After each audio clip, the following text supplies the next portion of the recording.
वो रात जब हिंदुस्तान टूट गया, भारत पाकिस्तान बंटवारे की सबसे खौफनाक सच्चाई। उस रात हवा में कुछ अजीब था। ना चांद ठीक से चमक रहा था, ना ही लोग सो पा रहे थे। साल था 1947। एक तरफ आज़ादी की घोषणा होने वाली थी और दूसरी तरफ लाखों लोगों की जिंदगियां खत्म होने के कगार पर थीं। किसी को नहीं पता था कि अगली सुबह वह अपने घर में उठेगा या किसी अनजान लाशों से भरी जमीन पर पड़ा मिलेगा। वो ट्रेन जो कभी अपनी मंजिल तक नहीं पहुंची, पंजाब से दिल्ली की ओर आ रही एक ट्रेन। डिब्बों में ठसाठस भरे लोग, औरतें, बच्चे, बूढ़े, सब बस एक उम्मीद लेकर बैठे थे। बस किसी तरह भारत पहुंच जाएं।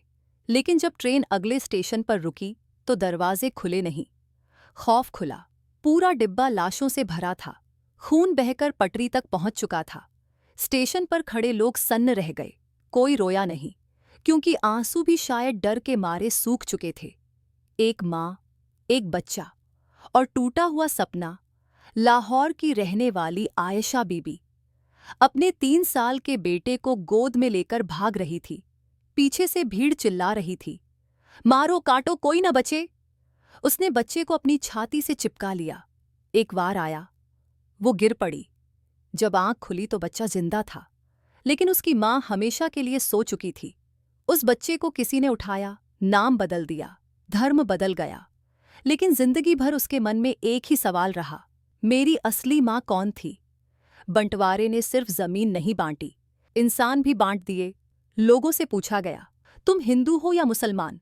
लेकिन किसी ने ये नहीं पूछा कि तुम इंसान हो या नहीं।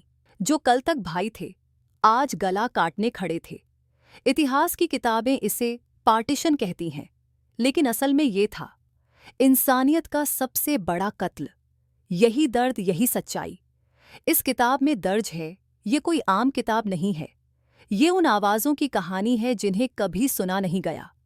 इस किताब में आपको मिलेगा बंटवारे के समय के असली गवाहों की कहानियाँ, वो डर, वो भूख, वो खामोशी जो शब्दों में नहीं आती, वो सच्चाई जो इतिहास की किताबों से हटा दी गई, और वो सवाल, क्या ये सब रोका जा सकता था?